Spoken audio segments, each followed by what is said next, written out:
22. Estamos en el Salmo 22. Y hace 15 días estuvimos leyendo la primera parte del Salmo 22 y vimos el sufrimiento de Jesucristo, vimos que este salmo se refería al sufrimiento de Jesucristo. ¿Y se acuerdan que decía el versículo número 1? ¿Se acuerdan que decía el versículo número 1 del Salmo 22? Dios mío, ¿por qué me has desamparado? Y vimos cosas que no podemos aplicar a nadie, solamente a Jesucristo en ese salmo, aunque el salmo lo hizo David en aquella época, hace mil años antes de Cristo. Vemos cómo todo se refiere a Jesucristo. Repartieron sus ropas, dice el salmo, y repartieron sus ropas cuando estuvo Jesucristo. Echaron suerte sobre ellos y no rompieron ninguno de sus huesos, y todo eso lo dice el salmo, y todo se confirma en la vida de Jesús. Esta segunda parte del Salmo empieza con el versículo 22 y es el triunfo de Jesucristo sobre la muerte, su resurrección y el anuncio de las buenas nuevas del Evangelio, el Evangelio para todo el mundo. Eso es lo que vamos a ver el día de hoy, pero antes vamos a orar. Señor, que sean gratos los dichos de mi boca y la meditación de mi corazón delante de ti, oh Jehová, roca mía y redentor mío. Amén. Me gustaría que empecemos, y todos, si tienen su lectura y su Biblia para que lo lean conmigo, vamos a leer el Salmo 22 a partir del versículo 22. Pero me gustaría que leyéramos lo que dice al músico principal.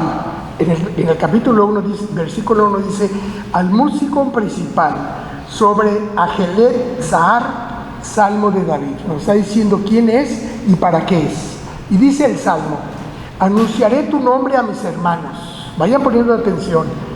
Dice Jesucristo después de haber muerto en la cruz, hace 15 días lo vimos, ahora vean lo que Él dice. Anunciaré tu nombre a mis hermanos, en medio de la congregación te alabaré. Los que temes a Jehová, alabadle, glorificadle, descendencia toda de Jacob, y temedle vosotros, descendencia toda de Israel. Porque no menospreció ni abominó la aflicción del afligido, ni de él escondió su rostro, sino que cuando clamó a él, le oyó. De ti será mi alabanza en la gran congregación.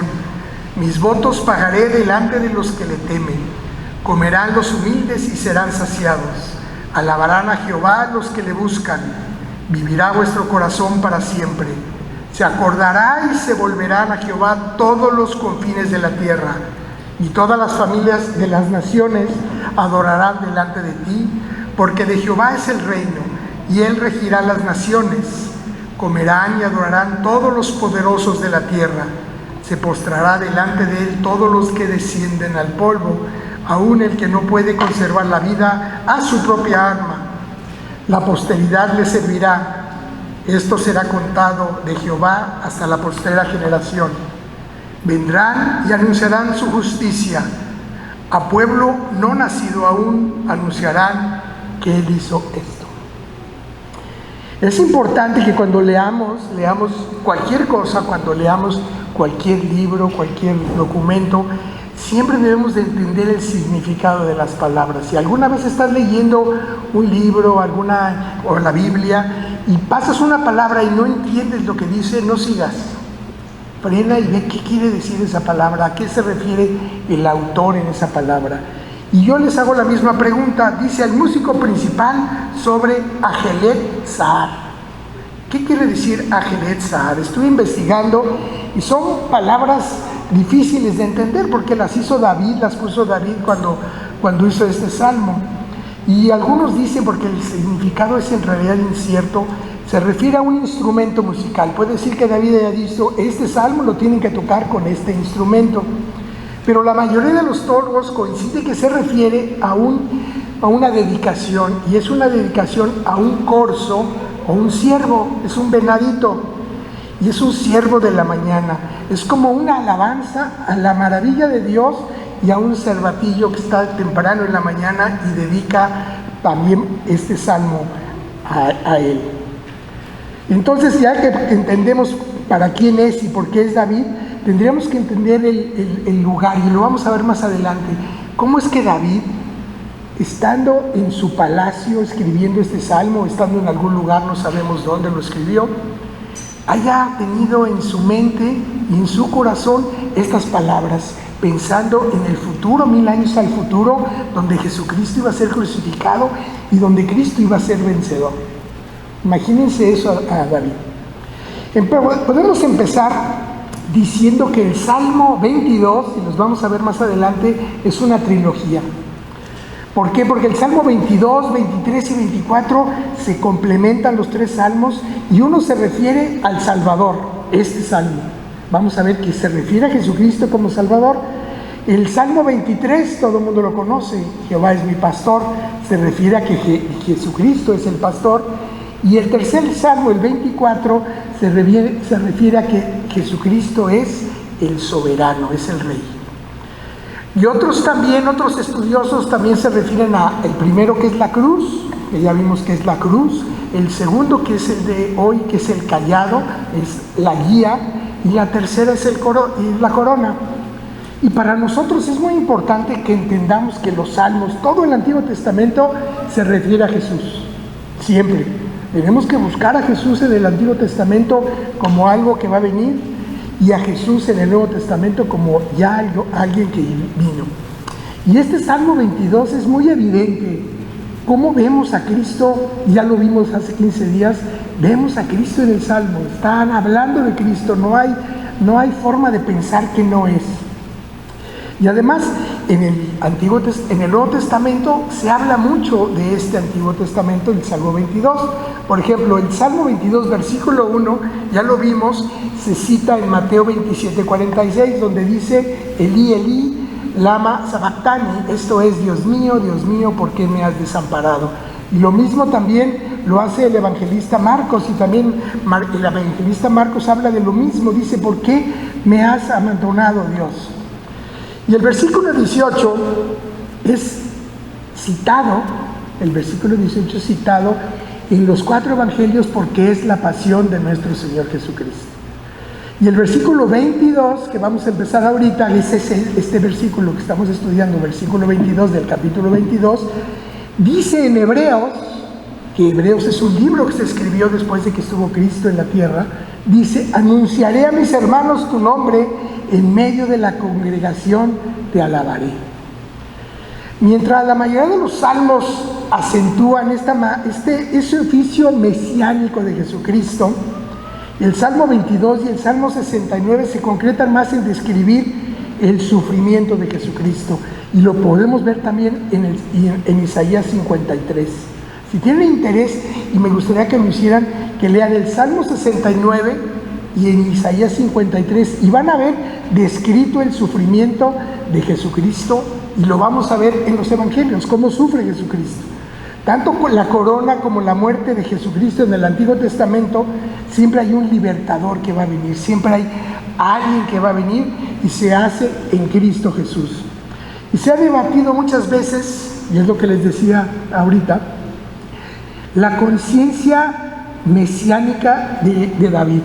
O sea, ¿cómo tenía David en su conciencia ese Mesías que iba a venir? Ese autor de los Salmos dice: ¿cómo es posible que Dios haya inspirado de esa forma a los salmistas, a David principalmente, para que él hable del sufrimiento de Cristo? Todo está conectado entre el Antiguo y el Nuevo Testamento. Yo estoy buscando cómo podemos explicar todo eso, y hay un autor que se llama Morgan, y dice Morgan: cualesquiera, escuchen bien, cualesquiera haya sido las condiciones locales, se refiere a David, cómo vivía David, cómo estaba David en su casa, crearon este salmo, ha llegado a estar asociado de manera tan perfecta y adecuada al unigénito de Dios, que es prácticamente imposible leerlo de otro modo. Si nosotros vemos el Salmo 22, es imposible pensar que David obviamente está pensando en algo en su vida en ese momento, pero se está refiriendo a Jesucristo, es evidente. Y otro escritor dice: para los cristianos, este salmo está asociado de manera inseparable a la crucifixión, no solamente porque las primeras sí, las primeras palabras fueron citadas por nuestro Señor Jesucristo, sino también porque la primera parte de los salmos parece describir su condición física y su experiencia emocional. ¿Se acuerdan cuando leímos la primera parte del salmo, cómo expresaba el sufrimiento en la cruz, como si nos imagináramos estar arriba en la cruz y lo que veía Jesucristo? Sin embargo, el primer significado de este poema debe buscarse en los días de su composición con David. ¿Qué pensaba David o por qué estaba pasando eso en David? Pese a que el Espíritu de Dios sin duda obligó al salmista a dar su expresión en una forma tal que de inmediato adquirió una significación que fue más allá de los alcances de la propia vida de esa época. En otras palabras, la intención cristológica del poema tiene una base en la experiencia de David. ¿Se acuerdan que David era como el corazón? Dice, David tiene el corazón conforme a Dios. Y dice en algunos de sus salmos David, yo seguía a Dios, Jehová era el que iba delante de mí, yo seguía sus pasos. David tuvo una comunicación muy íntima con Dios. Por eso este salmo es tan importante estudiarlo. El primer salmo lo podemos dividir, este salmo que vimos, que estamos viendo, lo vamos a dividir en dos, como les dije la semana pasada. La primera parte fue el tema del sufrimiento, y esta es la alabanza y el gozo de la libertad. Vamos a ver la libertad que tiene Cristo y que nos da a nosotros. Así como las primeras palabras de queja de Jesucristo en el Salmo 22, versículo 1, fueron usadas por Jesucristo en la cruz, así también las primeras palabras de triunfo sobre la muerte, son aplicadas a Jesús en este mismo Salmo. Vamos al Salmo, vamos a estudiar el Salmo y lo vamos a hacer como lo hemos estado haciendo, versículo a versículo. Y ahora vamos a ver el triunfo de Jesucristo, vamos a ver cómo Jesucristo nos expresa ese triunfo. Y dice, anunciaré tu nombre a mis hermanos, en medio de la congregación te alabaré. Vemos cómo es Cristo. ¿Qué Cristo está haciendo? Cristo está diciendo, voy a anunciar tu nombre, ya que resucité, ahora viene el Evangelio. Y el Evangelio es anunciar tu nombre a mis hermanos y en medio de la congregación te alabaré. Anunciar es hacer algo que yo sé, te les voy a contar. Eso es un anuncio. Y lo aplicamos a Cristo en relación a su pueblo, en relación a sus hermanos. Y ahora, en el Nuevo Testamento, nosotros somos hermanos de Cristo. Él es el primogénito y nosotros somos sus hermanos. Quiere decir que Jesucristo está diciendo, voy a anunciar tu nombre a toda la congregación, a mis hermanos y a las futuras congregaciones. Y Él nos dice hermanos. Nosotros somos hermanos, Él es hijo de Dios, quiere decir que nosotros también somos hijos de Dios. En Hebreos tenemos que escuchar lo que dice el escritor de Hebreos, y dice en Hebreos 2, 11 al 12, porque el que santifica y los que son santificados, o sea, está hablando de Cristo y nosotros, de uno son todos, de uno, de Dios, son todos. Por lo cual, no se avergüenza de llamarnos hermanos, diciendo, anunciaré a mis hermanos tu nombre, en medio de la congregación te alabaré. Y mis hermanos, ¿quiénes son mis hermanos o quiénes son los hermanos? ¿Qué es un hermano? Es un compañero, pero también son sus apóstoles, es un amigo cercano que acompaña a alguien en actividades, en diversas actividades, por lo tanto es sentido, es como hermano. Y lo aplicamos a los apóstoles, a los hermanos que creyeron en Jesucristo en la época de Jesús, y a nosotros, se aplica a nosotros también. Y la congregación, ¿qué es la congregación? Dice a mis hermanos y a la congregación. La congregación somos nosotros. Esta es la congregación. Nosotros somos la congregación.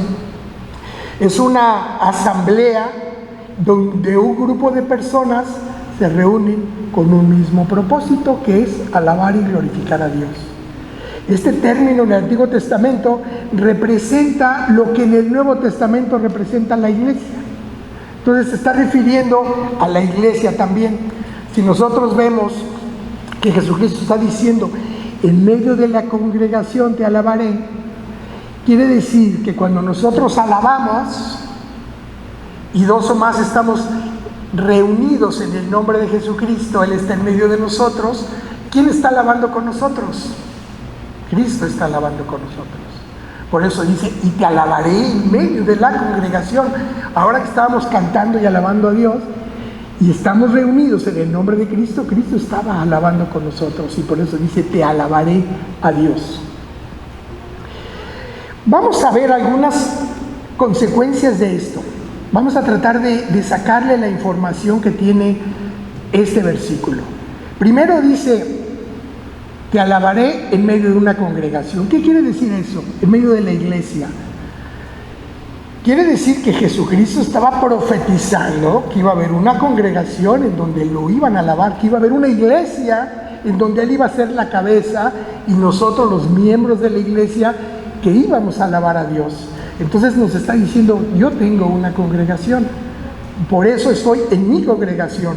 Cuando haya puesto su vida en expiación, dice Isaías 53:10, cuando haya puesto su vida en expiación por el pecado, verá linaje, vivirá por largos días y la voluntad de Jehová será en su mano prosperada. ¿Se acuerdan que ya hemos visto que había dicho Dios a Jesucristo por los salmos? Pídeme y te daré a las naciones por estrado. Pídeme y te daré a tu iglesia. Mediante la declaración del reino de Dios, la proclamación del evangelio, muchos llegaremos a ser salvos en Cristo y por Cristo. Esa es la idea del anuncio a los hermanos. Los que aquí vemos como hermanos van a llegar y vamos a llegar, debemos de llegar a tener una relación amorosa e íntima con Él. Nosotros tenemos que llegar a conocer a Jesucristo como conocemos a nuestros hermanos. A tu hermano le conoces todo, lo bueno y lo malo, sus problemas. Así es Jesucristo con nosotros. Él quiere tener esa intimidad con nosotros. Hebreos 2:11 dice, porque el que santifica y los que son santificados, de uno son todos, y por eso no me avergüenzo de llamarlos hermanos. Y en Romanos 8:29 dice, porque a los que antes conoció, también los predestinó, para que fuesen hechos conforme a la imagen de su Hijo, para que Él sea el primogénito entre muchos hermanos. Jesucristo está profetizando que va a tener muchos hermanos, y nosotros vamos con Él a ser hermanos y vamos a alabar a Dios.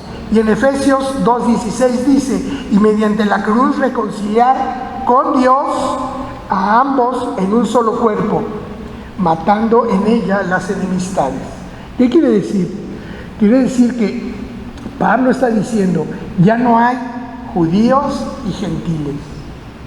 Ahora todos somos hermanos de Jesucristo, todos somos hijos de Dios, y ya no hay enemistades, no debe de haber enemistades. Y eso está hablando de los judíos y de los gentiles, porque acuérdense que Pablo era judío y hablaba a los judíos y a los gentiles, y dice, ya no hay ni gentiles ni judíos. Y también nosotros debemos de romper esas enemistades porque somos hermanos en Cristo. ¿Sí? Los temerosos de Jehová, los que cuidamos de no pecar, los que estamos viendo de no hacer lo que no debemos hacer, vamos a ver y vamos a ser descendientes de Israel. ¿Por qué? Romanos 9, 6, 8 dice, no que la palabra de Dios haya fallado, porque no todos los que descienden de Israel son israelitas, ni por ser descendientes de Abraham, todos son hijos, sino en Isaac te será llamada descendencia. Esto es, no los que son hijos según la carne son los hijos de Dios. Antes sí eran los hijos de Dios los según la carne, porque era el pueblo escogido de Dios. Y según la carne, si no eras judío, estabas fuera. Pero ahora dice, sino que los que son hijos según la promesa son contados como descendientes. Ahora nosotros somos contados como descendientes por la promesa de creer en Jesucristo. ¿Van conmigo? Dice Gálatas 3:29, y si vosotros sois de Cristo, ¿quién es de Cristo? Todos somos de Cristo. Ciertamente linaje de Abraham sois, y son herederos según la promesa. Somos herederos y somos de Cristo.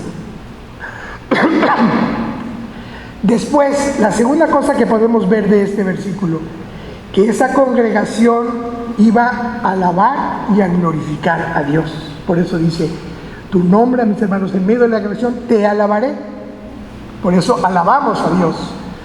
Por eso se dice que el mismo Cristo había de alabar a Jehová en medio de la congregación. Cristo está en medio de la alabanza. ¿Sí? ¿Vamos bien? Vamos al siguiente.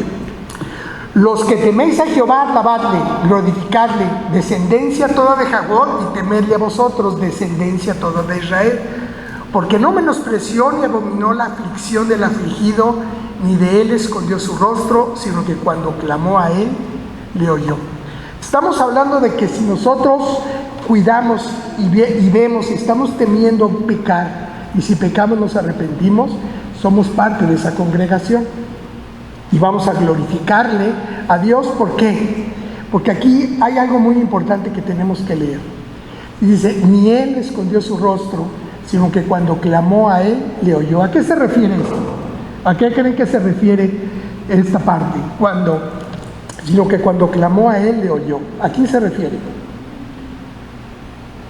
A Cristo. Está diciendo que cuando Cristo clamó a Dios en la cruz, Dios le oyó.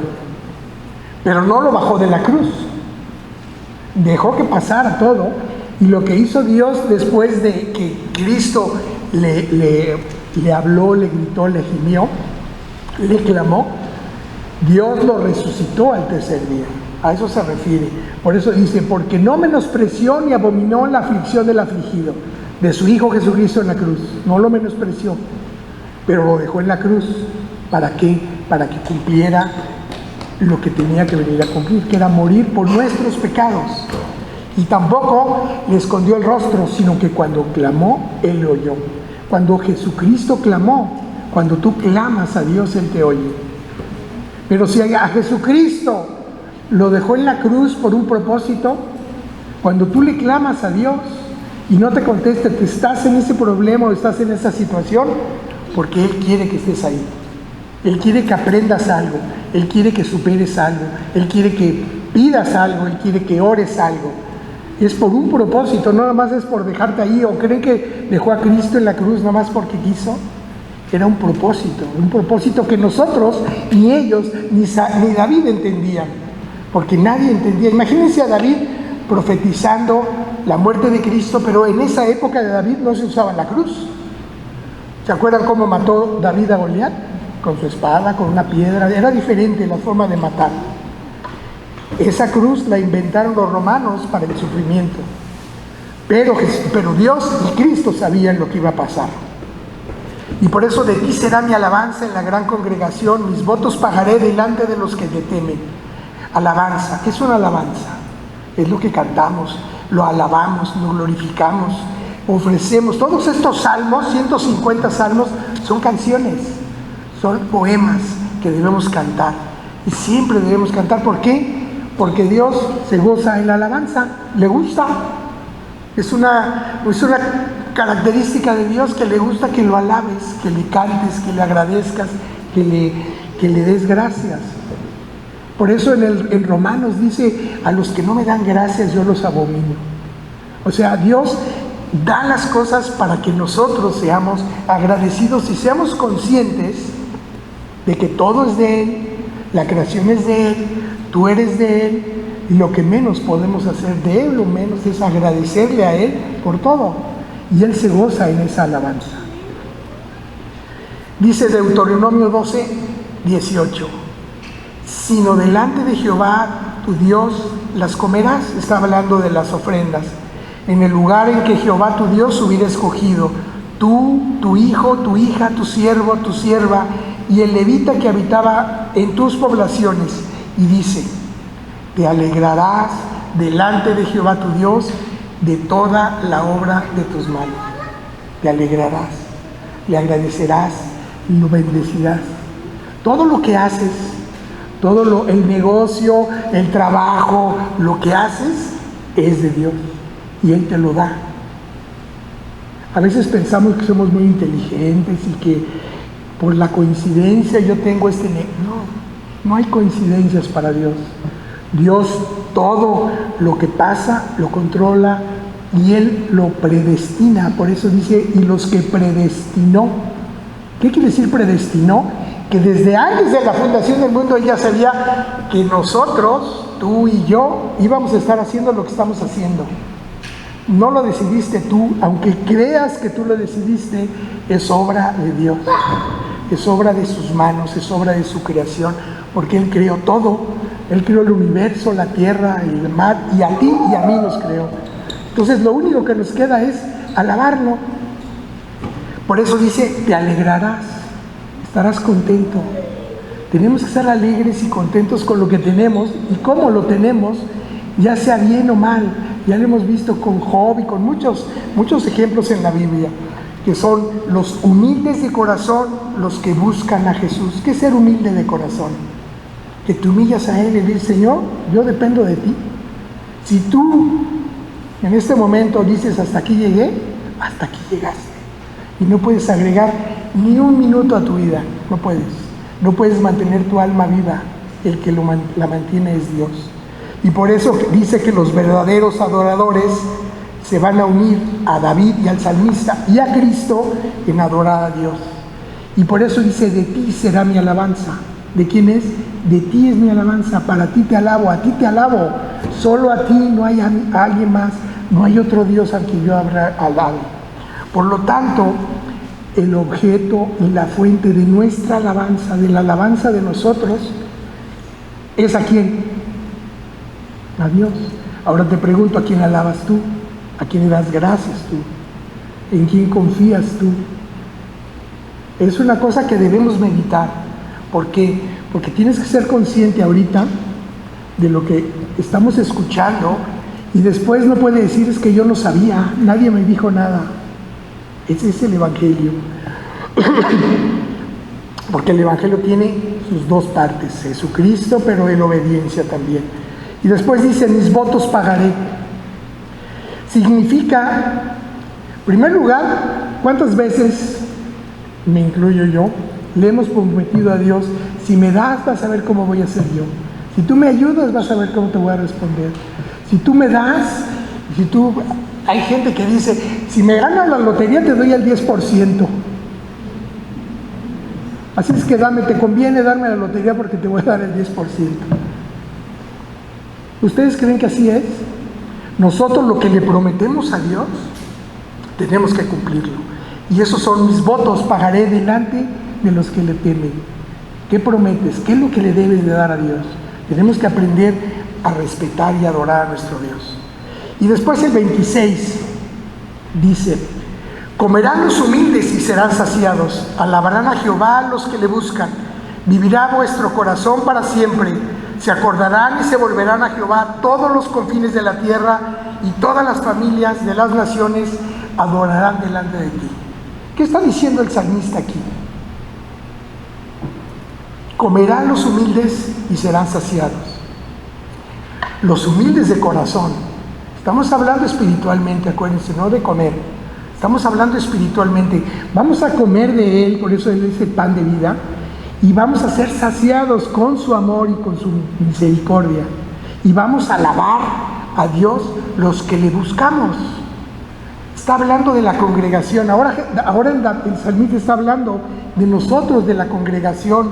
Y dice, y se acordarán, te acordarás, y volveremos a Jehová todos los confines de la tierra. Y todas las familias de las naciones adorarán delante de ti. Dice el salmista, que todos vamos a adorar a Dios. Al final de los tiempos, toda rodilla se va a inclinar ante Jesucristo. Todos, los de arriba, los de abajo y nosotros. Toda rodilla se va a inclinar y va a aceptar que Él es Dios, que Jesucristo es Dios. Y además, otra cosa que podemos sacar de aquí, que todos los hermanos de Cristo somos humildes y tendremos a Cristo y en su plena satisfacción. Por eso dice que alabamos a Jehová los que le teman. Y dice, y vivirá nuestro corazón para siempre. significa la vida y muerte de nuestro corazón, de nuestra vida. ¿Se acuerdan que habíamos visto que nuestro corazón es nosotros, somos nosotros, se refiere a nosotros? Nosotros vamos a tener vida eterna en Cristo Jesús. El reino de Cristo se trata del reino mesiánico, el reino de Dios, es la vida eterna, a eso se refiere. Por eso dice que se acordarán y se volverán a Jehová todos los confines de la tierra. Todos vamos a alabar a Dios. Y es por eso importante hacer una reflexión interna. Tenemos que hacer una reflexión interna y el arrepentimiento por nuestros pecados. Ese es el primer paso. Ese es el primer paso para una conversión verdadera. ¿Se acuerdan del hijo pródigo? El hijo pródigo primero se dio cuenta de su mal y de lo mal que estaba y se dio cuenta de su situación y entonces regresó al Padre. Cuando nosotros nos demos cuenta que nosotros estamos mal, que nuestro pecado nos está consumiendo, que no nos hemos arrepentido y te des cuenta de eso y regreses a Jehová, entonces es cuando tú vas a ser salvo. Cuando tú te des y seas consciente de lo que haces ante los ojos de Dios es pecado. Y por eso dice, y todas las familias y las naciones adorarán delante de ti. Entonces serán todos admitidos a la comunión con Dios y con la congregación que le sirve y que le adora. Isaías 66, 23 dice, y de mes en mes y de día de reposo en día de reposo vendrán todos a adorar delante de Jehová. Porque de Jehová es el reino. El reino de la naturaleza es de Él y la naturaleza está gimiendo también porque nosotros seamos redimidos. Y por eso dice en Filipenses, se despojó a sí mismo y tomó la forma de siervo y se hizo semejante a los hombres. Podemos decir, por ejemplo, en el versículo 29, comerán y adorarán todos los poderosos de la tierra, se postrarán delante de Él todos los que descienden al polvo. Podemos decir, todos los prósperos de la tierra comerán y se prosperarán. Todos los que descienden al polvo se postrarán frente a Dios, aun aquel que es incapaz de mantener su vida, la vida de su alma. ¿Tú eres capaz de mantener en vida tu alma? Ni siquiera conocemos qué es el alma. Y dice la palabra de Dios que nuestra alma, que nosotros vamos a estar en presencia de nuestro Dios. Ricos y pobres, hasta los que escasamente pueden conservar juntas su vida y el alma, según el sentido de esta parte del versículo, vamos a adorar a Dios como Rey y como Libertador. Salmo 72, 12, porque Él librará al menosprecioso que clamare y al afligido que no tuviere quien le socorra. La posteridad le servirá, esto será contado de Jehová hasta las próximas generaciones. El texto original debería decir de generación en generación. Quiere decir que se está refiriendo a nosotros. A nosotros somos los que vamos a adorar y glorificar a Jesucristo.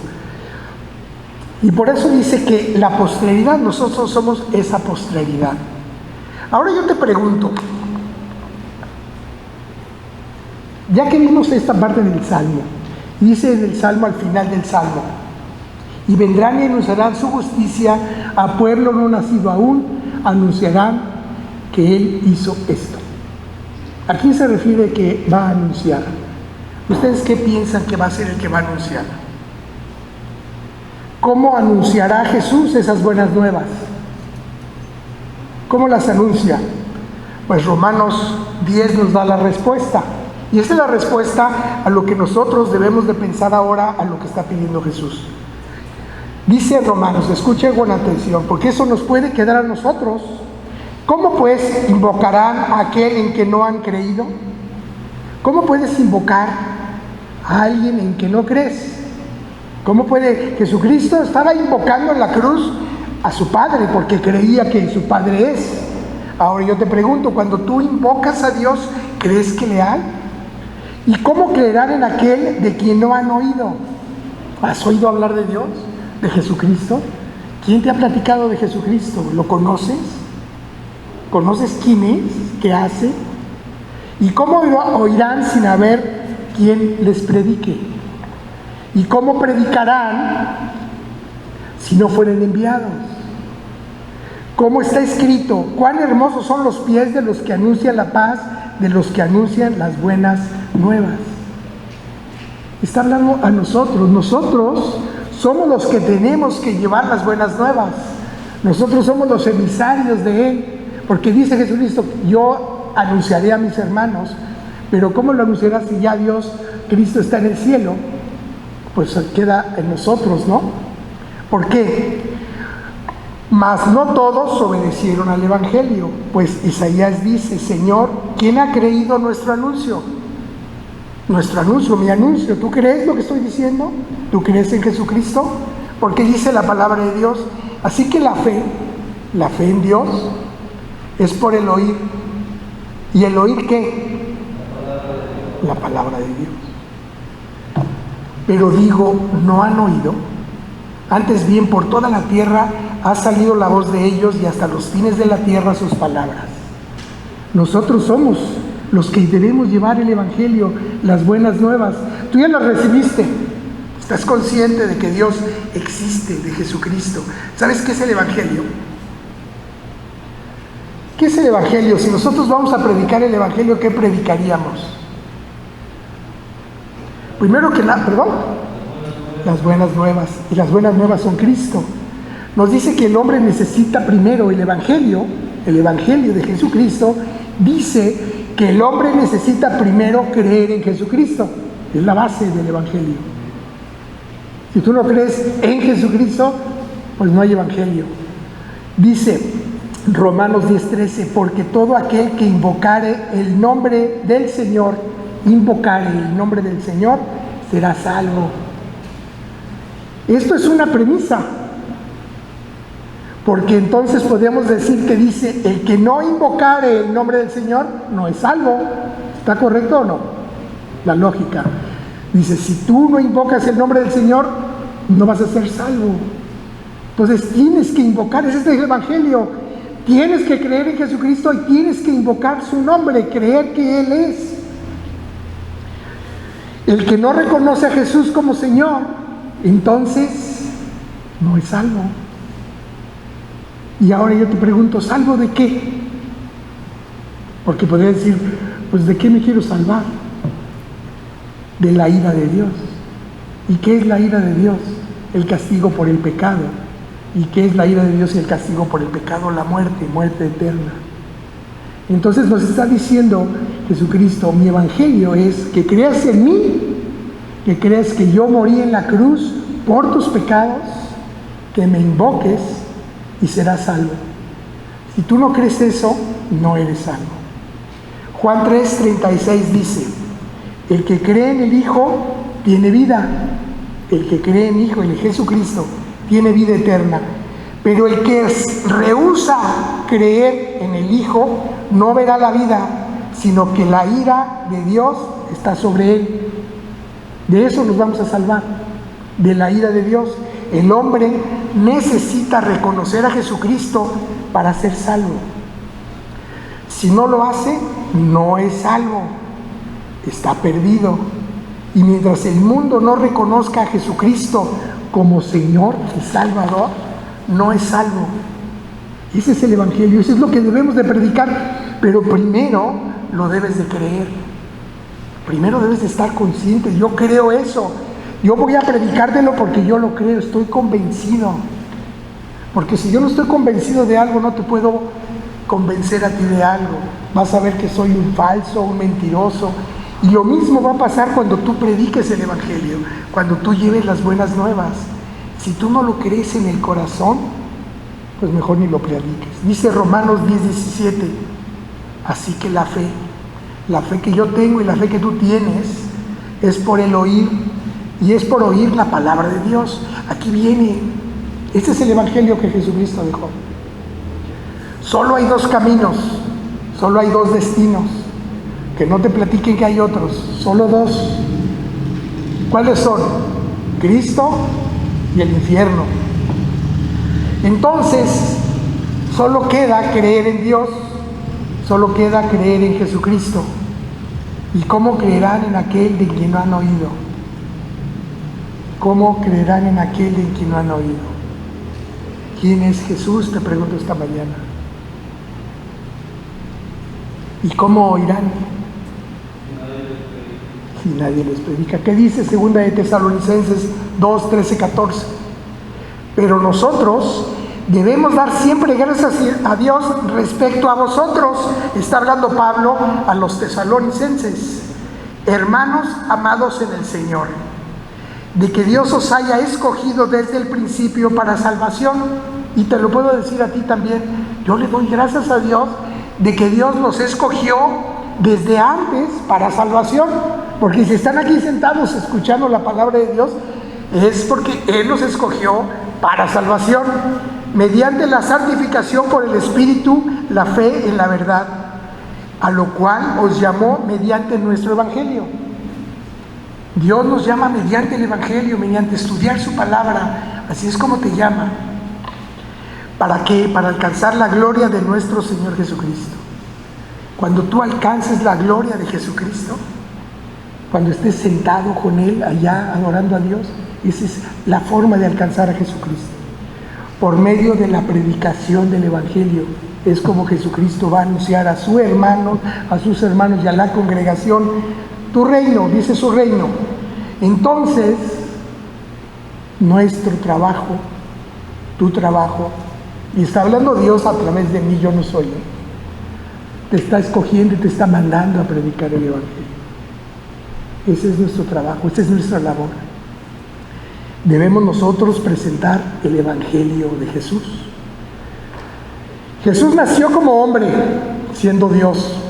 Vivió como hombre, predicó el reino de Dios, fue crucificado y murió como hombre, pero resucitó como hombre para salvación.